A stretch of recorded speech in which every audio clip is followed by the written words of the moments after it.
A Silver-Haired Girl's Godly Companion by Mr. Unorthodox, Chapter 8. Papa, a little girl's voice called out, when Mama's coming home? The girl's father grimaced slightly before kneeling in front of her and putting his hands on her small shoulders. Listen, honey, he started off softly. Your mom, she's busy doing what she needs to do, and you just gotta wait till she comes back, alright? But it's been so long now, and she promised she won't take long, and that we'd make cookies today, and the girl's voice trembled before she started crying silently. I miss Mom. The man hugged, gently patting her back, whispering soothing words to her ears, with his own tears pooling in his eyes. Don't worry, she's gonna be home soon, alright, princess? Silence reigned between the two of them, dampened only by their soft sobs and cut. A young and chipper female voice shouted, "That's a wrap!" As soon as she said those words, the father-daughter duo went up in smoke along with the background of a dark living room, replacing it with lush greenery. What do you think? I think my little princess has a talent in directing. That's what, a male voice answered. The man Naruto rose Uzumaki, then hummed thoughtfully. Though you gotta tune down the drama a bit to make it more realistic, I guess. The girl Crescent Rose Uzumaki pouted before looking at her father. Hey, Dad, can we have pie later? Maybe, if you promise to help with the chores later. Again, then we'll make lemon pie, he said while patting her head. I promise, Crescent said before dashing towards the lone door, standing in the middle of the grassland, a grassland that's filled with different types of trees, shrubs, and flowers. Lemon pie. Naruto only chuckled and followed her, remembering that Summer's reaction to Crescent was several days ago. My star, she's adorable, Summer squealed before kicking something beneath her. Ty, get up. Look at our grandbaby. She looks so freaking precious. Looking at her mother kick her dad, Ruby couldn't help but snort. Told you he'd faint, she said, causing Naruto to chortle, drawing attention to him. Of course, with all the commotion, Professor Glinda Goodwitch couldn't help but tell the pair off, God or not. Miss Rose, while you are finished with your evaluation, that doesn't mean you and your companion could distract the class, so either turn that scroll off or go outside. She finished with a whip of her riding crop, starting everyone, including the ones in the arena, which of course caused the two opposing teams to falter.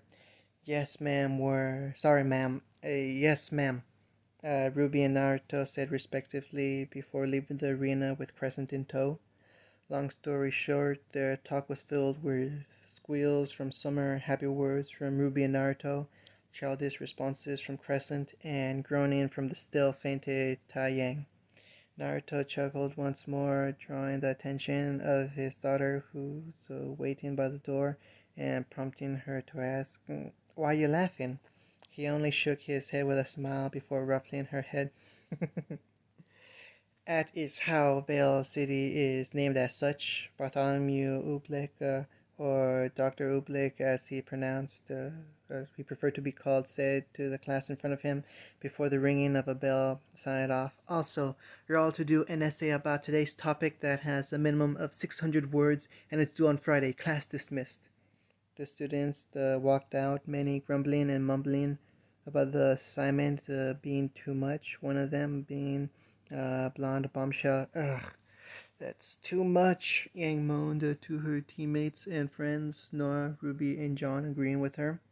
Team Ruby and Juniper were currently walking to their next subject together.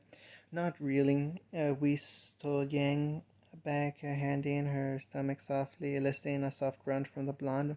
Besides, it could be worse. Aside from a few grumbling, no one said a word for the next few minutes. Everyone lost in their own thoughts. Did I do my assignment? If something strange is happening with the white thing, I probably should investigate it. Maybe get a bowl of tuna ramen while I'm at it. Nara seems awfully quiet today and twitchy. Ought to be prepared just in case. Must not twitch, break the fourth wall. I think I should buy some shampoo soon, also some conditioner. Time, why are you so slow when I'm bored? Does torturing Ruby Rose Uzumaki make you happy? And this continued on for most of the day for not only Team Ruby and Juniper, but also a couple other students and a few teachers. Team Ruby's living room area. Hey Munchkin, Naruto said, sitting on the couch watching the television with his daughter on his lap. What do you want for dinner? Crescent hummed with puffed cheeks before speaking. Beef barbecue, yeah? But we just had beef yesterday. He said, don't you want, I don't know, pork or chicken? Nope. I want beef barbecue, she insisted. Okay, fine. He relented. None of them spoke for the next couple of minutes, too busy watching the television, or at the very least the crescent was. Naruto was silently gathering nature energy before grinning ever so slightly. Finally, nature's wounds are starting to heal. Why are you smiling? Nothing, Munchkin, nothing. Cinderfall, a name synonymous to the words a cunning, dangerous, lethal, and criminal mastermind, or at the very least it used to be. Now, well, let's just say she was on a very short leash, which is connected to a shock collar, and those two things prevent her from being what she used to be. I should have become a doctor, like mother and father told me, Cinder thought a tad bitterly, halfway listening to the professor in front. Then I wouldn't even be in this mess in the first place. And by this mess, she meant sitting down with her team in a classroom listening to some portly man toot his own horn. It's been 2 weeks or so since Salem was killed off, and someone who claimed to be her relative took her place as the new matriarch of Castle Grim, as the new queen called it, and Cinder's been feeling more fearful than ever. Why, you might ask?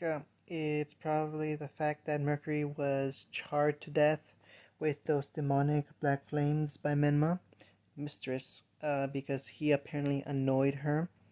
Roman still hasn't come out of his place, and she was standing in front of her new queen's room to give her report. Knock, knock. I hope she's not one of her more violent moods, Cinda thought to herself. Needless to say that she lived another day.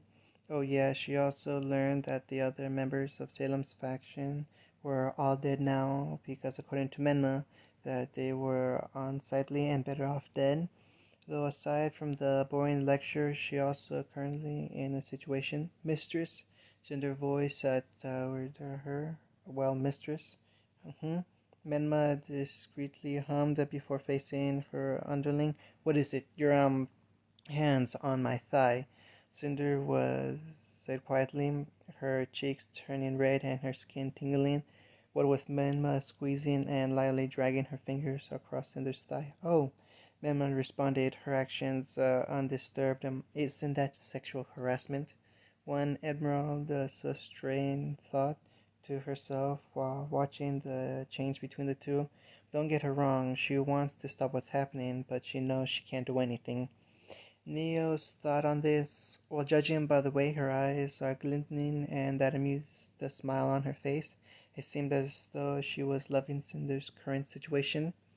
As Cinder was about to resign herself to her fate, not that she's resisting much, Menma suddenly stopped what she's doing and spoke to Cinder. Well then, I do apologize. It seems as though I was lost in my reverie. Seeing Cinder and Emerald's surprised look and Neo's raised eyebrows, she huffed. I plot and kill, not sexual harass people. Of course, this was the moment that Port decided to pay attention to his class. Miss Uzumaki, Miss Fall, do keep your voice down. You're disturbing my lesson, Port told Menma and Cinder before continuing his story. As I was saying, there I was, surrounded by... Cinder silently groaned. Won't I listen to Mom and Dad? Island of Patch, town outskirts. In one of the unexplored forests in the island of Patch, a loud thumping could be heard, accompanied by the swishing of swords and clashing of metals, and singing of guns firing. I think you should get a haircut soon, a deep rumbling voice said to his companion, grunting the last syllable as he threw a large Ursa behind him. The figure was a large earthly golem with lavender eyes, a golden moss covering the top of his head, with brown moss covering his arms and his waist down to his feet. He also had two large edge-bladed towed shields stabbed beside him. He grabbed one of his shields and bashed the Beowulf before speaking to his companion once more. That looks bothersome. Not really, no. Besides, I kind of like it. The golem's companion, notably a female, answered him. She was wearing a white cloak, a black shirt laced with white trimming, and a black shirt with white edges. Though the strange thing about her was that her shirt had two holes under each sleeve lined up, with arms coming out of them. All six arms were each holding short swords, with her hilts being pistols. She shot the four Beowulfs surrounding her all at once, before speaking once more. Don't you like it? I do, the golem grunted, stabbing a Beowulf in mid-lunge with his left while pounding the other at the last Ursa. It looks uncomfortable, he muttered. The Lady Summer Rose hummed, shooting at the three remaining Beowulfs as the golem stabbed the Ursa in the head. Those are the last ones, right? Yes, those are the last ones, the golem said, transforming mid-sentence into a blond man named Taiyang Xiaolong. He turned to his two gigantic shields and made them transform into two long staffs, strapping them to his back. What are you gonna cook later? I don't know yet. Maybe some curry, extra spicy. Oh yeah. End of chapter 8. A Silver-Eyed Girl's Godly Companion by Mr. Unorthodox, chapter 9. And I'm a what? What are you doing here? Asked the woman with wild raven-colored hair that reached down to her butt, left knuckle resting on her hips. The woman was wearing a black long-sleeved shirt underneath a dark green vest, black pants, open-toed sandals with black calf-length socks with bandages wrapped around her forearms and legs, and a sheathed sword attached to her waist. Over her outfit was a blood-red long-sleeved trench coat hanging over her shoulders with the kanji 6th Hokage etched on the back with purple flames at the bottom. The strange thing about the intimidating yet beautiful woman was her pair of mismatched eyes, one being red with three black commas surrounding the pupil, tails pointing outwards, and the other a purple-colored one with three concentric circles. This woman is none other than Sasuke Uchiha, the sixth Hokage, last Uchiha, Snake Sage, and one of the world's saviors. Though there are also rumors that she's the world's other hero's lover, that she suspected a certain Cyclops blood, and probably just for the hell of it too. Though the sight before her begs to differ.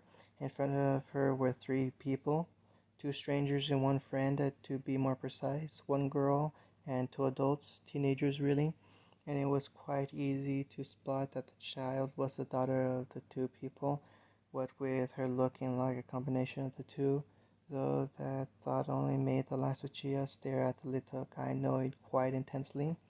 A god, a dictator, a gynoid child, and a grim reaper were about to enter a village, Naruto thought idly, ignorant to the curious and slightly intimidated look Sasuke was giving his daughter.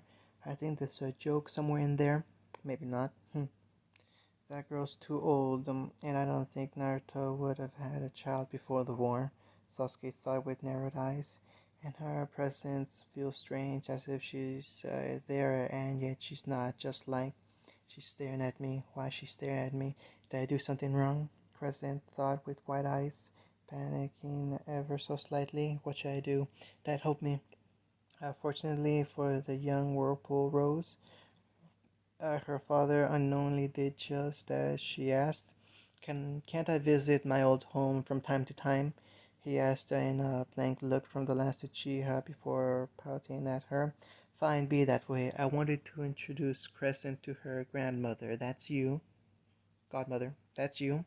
By the way, and show my old village to her and my wife. though me missing Leaf was also a reason. I'm a godmother, Sasuke muttered to herself before realizing something. Wait, you're married? Why wasn't I invited to the wedding? She asked with an eyebrow raised, glancing momentarily at the mother-daughter duo, making them shift in their places before looking back at the blonde. Would you have attended? Naruto asked with a challenging look. When he received no answer, he nodded triumphantly before speaking again. Thought so. Anyway, meet the wife and daughter. Hello, my name's Crescent. Nice to meet you, the little redhead said meekly, averting eye contact with the ravenette. It's nice to meet you. My name's Ruby. Ruby spoke, bowing her head slightly towards the raven-haired woman. Naruto's talked about you before. Strange names, Sasuke muttered, with the other occupants of the field hearing her, making the three puff their cheeks, though I could see the chemistry, but I digress. As you already know my name, I won't introduce myself anymore, though I guess it's nice to meet you also. An awkward air suddenly encompassed them all, making the two redheads soft on their place. Naruto, tired of the silence, decided to break it himself. So, what do you guys want to do? He asked his family, Sasuke included, her being his stoic and annoying sister. Left arm dragged on Ruby's shoulder. Ruby just shrugged her shoulders nonchalantly, though not strong enough to knock the draped arm off. I don't know, she said. Crescent mumbled, tugging at Naruto's arm, catching the attention of everyone present. She then pulled him down to her, his head leveled with hers before whispering in his ears, I'm hungry. Naruto blinked before shooting the girl a grin. An early lunch it is, then. Beacon Academy, Team Ruby's room. Blake Belladonna, Whis and Yang Xiaolong, the three quarters of Team Ruby, part of an up-and-coming group of huntswomen, all in a team blessed by a god. Three, four of you counted their current absent leader, Ruby Rose, different prodigies in their respective arts, and finally three busy people. Well, two busy ones. The other, Yang groaned from her spot on one of the sofas. I'm bored. Blake, who is currently sitting on the other sofa reading a book, quirked an eyebrow at the blonde, but didn't do anything else, while Weiss, who's scribbling at something at the coffee table, also ignored her. That didn't stop Yang from, well, bitching though. Ugh, so bored! The sound of a pen dancing across a piece of paper answered her, prompting her to pout before grinning ever so slightly. Hey, Weiss. The aforementioned Harris continued on her paperwork, ignoring her yellow-themed teammate, though if one were to look closely, they would see the almost invisible furrowing of her elegant brows. Hey, Weiss, scribble, scribble. Hey, Weiss, scribble, scribble. Hey, Weiss, scribble, scribble, snap. What? Slurp, slurp, skeet, skeet. And just like a movie director turning a book series into a live-action movie, Weiss broke character, you fucking attention whore! And thus began the chase between the princess and the dragoness, leaving a black cat in disguise to her thoughts. I know I'm supposed to do something today, but I can't seem to remember what. I just hope it isn't too important. The Hidden Leaf Village, Ichiraku Ramen, Crescent's thought of sorts. Eyes wide as plates, Crescent rose as a monkey couldn't help to simply marvel at the sheer multitude of difference between where she lived and where her father used to live in. Instead of pollution-inducing vehicles and absurdly advanced technology, not that she has anything to say in that, what with her being the peak of technology herself, were cars and tall trees, though those weren't the only differences. Not that it's a problem, was her thought, or at the very least, something amount to that. The thought, that is, it was, after all, quite refreshing. And then she briefly remembered her dad's going to introduce her to some of his friends today. Well, those who aren't busy, anyway. That's what he said, at least. Oh dear maker, dad, and mom, technically. She's going to have to talk to strangers. Not that she had anything against them. Oh no, it's just that she inherited her mother's awkwardness. Awkwardness, as Aunt Yang would say, like a dorkwoodness, as Aunt Yang would say. And she's really not that good with new people, or crowds actually. Though maybe it wouldn't be as bad as she's thinking. It's not like something's gonna happen, right? Right? Hopefully so, cause she's kinda enjoying eating ramen with her family, godmother included, even though she's kinda scary. I'm not scary, Sasuke suddenly said, chopstick midway towards her mouth. Her sudden yet quiet declaration made her companions look at her, with her looking right back. Yes, you are, Naruto argued with a mouthful of ramen noodles. That's why you're still single. That earned him a smack to the leg from Ruby, who sitting at his right. Rude. That's rude, and don't speak with your mouth full.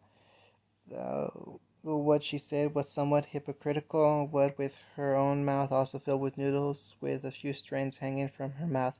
Hypocrite, Naruto muttered with pouting lips. He turned to face her, witnessing her cheeky smile before spotting the dangling strings of carbohydrates and grinning cheekily right back at her. Ruby, wary of her husband's grin, suddenly felt her face flush at Naruto, slurped the dangling noodles, and promptly made his way to her lips and kissed her. Now, don't get her wrong. She's used to affectionate gestures such as hugging, cuddling, kissing, making out even. It's just that they're currently in public with an audience, no less, an audience that has their daughter in it, and as such, the red dusty in her cheeks spread down to her neck, and she squirmed in her chair, though she made no move to stop the kiss whatsoever.